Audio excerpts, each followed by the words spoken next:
দুর্গাপুরের জাংশন মল যখন নতুন নতুন বানানো হয়েছিল তখন এসেছিলাম। তারপরে বেশ কয়েকটা বছর কেটে গেছে, আর আসা হয়নি। প্রায় 10 বছর পরে দুর্গাপুরে এলাম। হ্যালো বন্ধুরা, welcome back to my YouTube channel. আশা করি তোমরা সবাই খুব ভালো আছো। আমার নতুন আরেকটি ব্লগে তোমাদের সবাইকে স্বাগত জানাই। আগে দুর্গাপুরে থাকতাম, বেশ কয়েকটা বছর ছিলাম। রাস্তাঘাট সমস্ত কিছু মোটামুটি জানতাম টুকটাক, কিন্তু এখন অনেকটা চেঞ্জ হয়ে গেছে।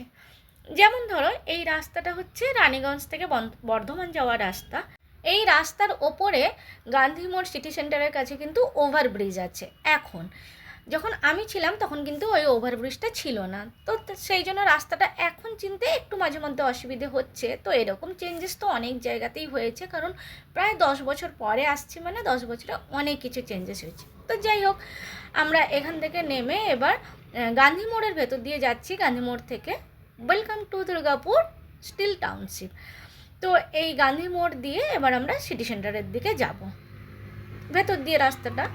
আর আগে যখন আমরা এসেছিলাম এখানটায় নেমে আমরা জাংশন মলে গেছিলাম, কিন্তু এবারে আমরা সোজা আগে সিটি সেন্টারের দিকে যাচ্ছি, কারণ সেখানে আমাদের একটু বাসের জানকারি নেওয়ার আছে। মানে বাসটা কখন আসবে, নেক্সট দিনের জন্য আমরা যাওয়ার আছে, সেই নেক্সট দিনের বাসের খবরাখবর নেওয়া, তার সাথে টুকটাক কাজকর্ম আছে। তো সেই জন্য এই যে city centre, Durgapur city centre, তোমরা আশা করি অনেকেই জানো যারা এখানে থাকো বা কোনো সময় ছিলে।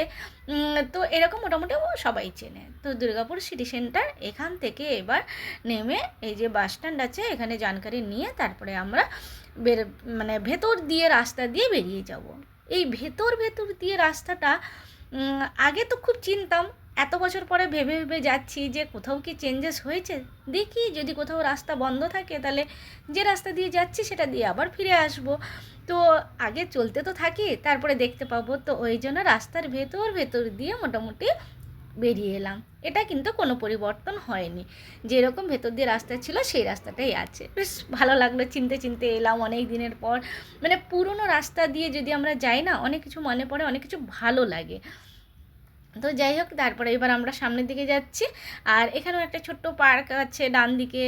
এখানে একটা খুব সুন্দর জিনিস দেখলাম, এই মন্দিরের সামনে একটা বিল্ডিং আছে, সেই বিল্ডিংয়ে খুব সুন্দরভাবে বাংলায় লেখা। তো আমরা দাঁড়িয়ে গেলাম, এত সুন্দর একটা জিনিস আমার সত্যি ভীষণ ভালো লাগছিল। এক তো অনেক দিনের পর বাংলা লেখা দেখতে পাচ্ছি, কারণ আমরা যেখানে থাকি সেখানে তো বাংলা লেখা থাকে না। আর তারপরে হচ্ছে যে এত সুন্দর সুন্দর শব্দ দিয়ে বাংলাটা লেখা, এত সুন্দরভাবে লেখা, নর্মালি কিন্তু এইরকম বাংলায় লেখা খুব একটা দেখতে পাওয়া যায় না। তাই তোমাদের সাথে শেয়ার করে নিলাম। আর সত্যি কথা বলতে কি, জাংশন মলটা আমরা খুঁজেই পাচ্ছিলাম না, কারণ আমরা যখন দেখেছিলাম তখন রাস্তাঘাট একটু অন্যরকম ছিল, এখন একটু অন্যরকম হয়েছে। তো সেই জন্য সবাইকে জিজ্ঞাসা করতে করতে অবশেষে আমরা পৌঁছে গেলাম জাংশন মলে। হ্যাঁ, ম্যাপ দেখেও আসা যায়, কিন্তু আমরা ম্যাপটা দেখিনি, আমরা জাস্ট জিজ্ঞাসা করতে করতে এদিক ওদিক তাকাতে দেখতে দেখতে বেশ ভালো লাগছিল, তাই আমরা দেখতে দেখতে পৌঁছে গেলাম। হ্যাঁ, এটা ঠিকই, আমরা যখন জাংশন মলে গেছিলাম তখন কিন্তু বড়দিনের সময় ছিল। তোমরা বলতেই পারো যে বড়দিন তো সেই গত বছর চলে গেছে, এখন তো নতুন বছরও এসে গেছে, তাহলে এত লেট করে কেন ভিডিও পোস্ট করছি। হ্যাঁ, সবার বড়দিনের পরে আমার একটু লেট করেই শুরু হলো, তাই আমি লেট করেই তোমাদের সাথে মানে ভিডিওগুলো শেয়ার করছি। তো যাই হোক, এটা হচ্ছে সেই জাংশন মল। তো ব্যাস, চলো একটু আমার সাথে ঘুরে দেখবে।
করেছিলাম, কিন্তু সেই সব ভিডিওগুলো তোমাদের সাথে আর শেয়ার করা হয়নি। এখন প্রায় সন্ধে হবে হবে করছে, হয়েই এসছে সন্ধে। বেশ সুন্দরভাবে ফোয়ারা চালু হয়ে গেছে, চারিদিকে লোকজন, বেশ ভালো লাগছিলো। আমরা একটু বাইরে বসছিলাম ওই জন্য। এখানে দেখো মানে রূপোর সমস্ত কিছু জিনিস পাওয়া যায়, রূপোর যত রকমের জিনিস হয়। আমি নেকলেসও দেখছিলাম ওখানটায়, খুব সুন্দর সুন্দর কালেকশান ছিল, কিন্তু দারুণ লাগছিল। তো যাই হোক, ও তাকাচ্ছে না ছেলে, সেই জন্যই আমি একটু দেখাচ্ছিলাম যে সে কিন্তু এক মনে সামনের দিকে তাকিয়ে বসে আছে। তো যাই হোক, আর প্রচুর ঠান্ডা পড়েছে, প্রচুর ঠান্ডা পড়েছে। তো আমরা এবার বাড়ির দিকে রওনা দেব। তো বন্ধুরা, কেমন লাগলো বলো আমার আজকের জাংশন মলের ব্লগ? যদি ভালো লাগে তাহলে অবশ্যই লাইক কমেন্ট করো। টাটা, বাই বাই, শুভ সন্ধ্যা। সবাই তোমরা ভালো থেকো। অবশেষে ছেলে কিন্তু এবার আমার দিকে তাকালো, আর এখন প্রায় সন্ধে হয়ে এসছে। চলো আর একবার জাংশন মলটা তোমাদের সাথে শেয়ার করে নিই, তারপরে বেরিয়ে যাচ্ছি ধীরে ধীরে করে। তারপরে তো নতুন ব্লগে নতুন কিছু জিনিস শেয়ার করব, সঙ্গে থেকো। টাটা।